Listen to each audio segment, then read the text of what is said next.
കേരളത്തിലെ ആരോഗ്യ മേഖലയുടെ യഥാർത്ഥ ചിത്രം തുറന്നുകാട്ടുന്ന വെളിപ്പെടുത്തലായിരുന്നു തിരുവനന്തപുരം മെഡിക്കൽ കോളേജിലെ യൂറോളജി വിഭാഗം തലവനായ ഡോക്ടർ ഹാരിസ് ചിറയ്ക്കൽ അടുത്തിടെ നടത്തിയത്. മെഡിക്കൽ കോളേജിൽ ശസ്ത്രക്രിയാ ഉപകരണങ്ങൾ ഇല്ല എന്നും ശസ്ത്രക്രിയകൾ മുടങ്ങുന്നു എന്നും രോഗികളുടെ ബന്ധുക്കളോട് പറഞ്ഞ് പലപ്പോഴും പല ഉപകരണങ്ങളും വാങ്ങിപ്പിച്ചിട്ടുണ്ട് എന്നും അടക്കമുള്ള ഞെട്ടിക്കുന്ന കാര്യങ്ങളായിരുന്നു ഡോക്ടർ ഹാരിസ് ഫേസ്ബുക്കിലൂടെ തുറന്നു പറഞ്ഞത്. അന്നു മുതൽ സർക്കാരിന്റെ കണ്ണിലെ കരടായി അദ്ദേഹം മാറി എന്നതാണ് യാഥാർത്ഥ്യം. അടുത്തിടെ അദ്ദേഹത്തിന് ആരോഗ്യ വകുപ്പ് കാരണം കാണിക്കൽ നോട്ടീസും നൽകി. തുറന്നു പറച്ചിലിന്റെ പേരിൽ എന്ത് ശിക്ഷയും നേരിടാൻ തയ്യാറാണെന്ന് ഡോക്ടർ ഹാരിസ് നേരത്തെ തന്നെ വ്യക്തമാക്കിയിട്ടുണ്ട്. ഏറ്റവും ഒടുവിൽ ഒരു സംവിധാനത്തിന്റെ പോരായ്മ തുറന്നു കാട്ടിയ ഒരു ഡോക്ടറെ സർക്കാരും സംവിധാനങ്ങളും സംശയ നിഴലിൽ നിർത്തുന്ന കാഴ്ചയാണ് കാണാൻ കഴിയുന്നത്. കഴിഞ്ഞ ദിവസം ഹാരിസിന്റെ ഓഫീസ് മുറിയിൽ പരിശോധന നടന്നു. അദ്ദേഹത്തിന്റെ അസാന്നിധ്യത്തിലായിരുന്നു DMEയുടെ നേതൃത്വത്തിൽ പരിശോധന നടന്നത്. യൂറോളജി വിഭാഗത്തിലെ മോസിലോസ്കോപ്പ് എന്ന ഉപകരണം കാണാനില്ല എന്ന് അന്വേഷണ സമിതി കണ്ടെത്തിയിരുന്നു. അതിന്റെ അടിസ്ഥാനത്തിലായിരുന്നു പരിശോധന. കാണാതായ ഉപകരണം ഹാരിസിന്റെ ഓഫീസ് മുറിയിൽ നിന്ന് കണ്ടെത്തി എന്ന് വാർത്താ സമ്മേളനം വിളിച്ചു പറഞ്ഞിരിക്കുകയാണ് മെഡിക്കൽ കോളേജ് പ്രിൻസിപ്പലും സൂപ്രണ്ടും. എന്നാൽ പറഞ്ഞിരിക്കുന്ന കാര്യങ്ങൾ പല വൈരുദ്ധ്യങ്ങളുമുണ്ട്. ഈ മാസം 6-നാണ് ഡോക്ടർ ഹാരിസിന്റെ മുറിയിൽ ആദ്യമായി പരിശോധന നടത്തിയത്. അന്ന് മോസിലോസ്കോപ്പ് കണ്ടു.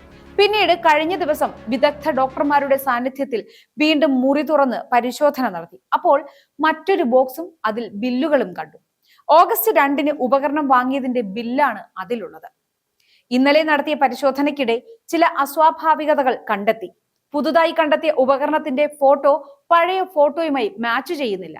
മാത്രമല്ല, മുറിയിലേക്ക് ഒരാൾ കയറുന്നതിന്റെ CCTV ദൃശ്യങ്ങളും ലഭിച്ചിട്ടുണ്ട്. എന്നാൽ ഇത് ഏത് ദിവസം ആണെന്ന് പരിശോധിക്കണമെന്നും അദ്ദേഹം വാർത്താ സമ്മേളനത്തിൽ പറഞ്ഞു. വകുപ്പ് മേധാവിയുടെ മുറിയിൽ ഒരാൾ കയറുന്നതിന്റെ CCTV ദൃശ്യങ്ങൾ ഉണ്ട് എന്ന് പറയുമ്പോഴും അതിൽ പോലീസ് അന്വേഷണത്തിന് മെഡിക്കൽ കോളേജ് അധികൃതർ തയ്യാറാകുന്നില്ല. അതുമായി ബന്ധപ്പെട്ട ചോദ്യങ്ങളോട് തണുത്ത പ്രതികരണമാണ് പ്രിൻസിപ്പലും സൂപ്രണ്ടും നടത്തുന്നത്. ആദ്യം തങ്ങൾ വിശദമായി പരിശോധിക്കട്ടെ എന്നാണ് മറുപടി.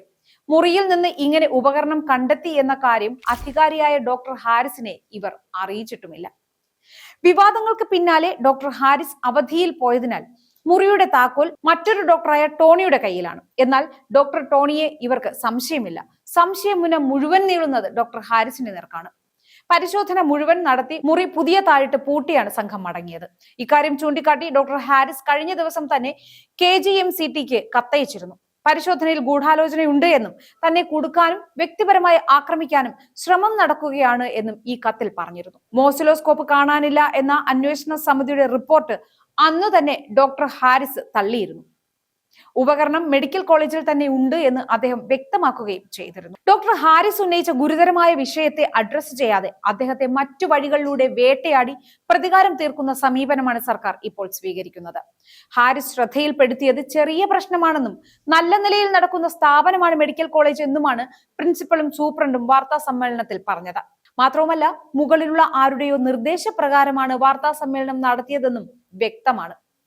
വാർത്താ സമ്മേളനത്തിനിടയ്ക്ക് സൂപ്രണ്ടിന് പലതവണ ഫോൺ കോൾ വന്നിരുന്നു. അവിടെ നിന്നുള്ള നിർദ്ദേശപ്രകാരം അന്വേഷണ റിപ്പോർട്ട് പൂർണ്ണമായി വായിക്കാൻ സൂപ്രണ്ട് പ്രിൻസിപ്പലിനോട് പറയുന്നുമുണ്ട്. പലതവണ ഇത്തരത്തിൽ പല നിർദ്ദേശങ്ങളുമായി സൂപ്രണ്ടിന് കോളുകൾ വന്നുകൊണ്ടേയിരുന്നു. ഇതിലൂടെ എല്ലാം വ്യക്തമായ ഗൂഢാലോചനയുടെ ഭാഗമാണ് എന്ന് തെളിയുകയാണ്. വിഷയത്തിൽ ഡോക്ടർ ഹാരിസിന് പൂർണ്ണ പിന്തുണ നൽകി പ്രതിപക്ഷം രംഗത്തെത്തിയിട്ടുണ്ട്. ഡോക്ടറെ വേട്ടയാടാനുള്ള ശ്രമങ്ങളെ എന്ത് വില കൊടുത്തും ചെറുക്കുമെന്നും ഡോക്ടർ ഹാരിസിനെ സംരക്ഷിക്കുമെന്നും പ്രതിപക്ഷ നേതാവ് VD സതീശൻ വ്യക്തമാക്കിയിട്ടുമുണ്ട്. ആരോഗ്യമന്ത്രിയുടെ നേതൃത്വത്തിലാണ് ഗൂഢാലോചനയെന്നും ഡോക്ടറുടെ മേൽ ഒരു നുള്ളു മണ്ണ് വീഴാൻ സമ്മതിക്കില്ല എന്നും VD സതീശൻ പറയുന്നു. ഉത്തർപ്രദേശിലെ യോഗി സർക്കാർ ഡോക്ടർ കഫീൽ ഖാനെ വേട്ടയാടിയതിനേക്കാൾ ക്രൂരമായാണ് ആരോഗ്യമന്ത്രിയുടെ നേതൃത്വത്തിൽ ഡോക്ടർ ഹാരിസിനെ വേട്ടയാടുന്നത്. അന്വേഷണം നടത്തിയത് ഹാരിസിനെ മോഷണ കുറ്റത്തിൽ പ്രതിയാക്കാനാണെന്നും ആരോഗ്യ കേരളം വെന്റിലേറ്ററിലാണ് എന്ന വെളിപ്പെടുത്തലാണ് അദ്ദേഹം നടത്തിയതെന്നും സതീശൻ ചൂണ്ടിക്കാട്ടി. വിഷയത്തിൽ സ്വതന്ത്ര അന്വേഷണം വേണമെന്ന് KGMCTയെ ആവശ്യപ്പെട്ടിട്ടുണ്ട്. ഇക്കാര്യം ചൂണ്ടിക്കാട്ടി ആരോഗ്യമന്ത്രിക്ക് കത്ത് നൽകാനാണ് തീരുമാനം. എന്തായാലും ഒരു സത്യം തുറന്നു പറഞ്ഞതിന്റെ പേരിൽ ഡോക്ടർ ഹാരിസ് സമാനതകളില്ലാത്ത വേട്ടയാടലാണ് നേരിടുന്നത് എന്നതാണ് യാഥാർത്ഥ്യം.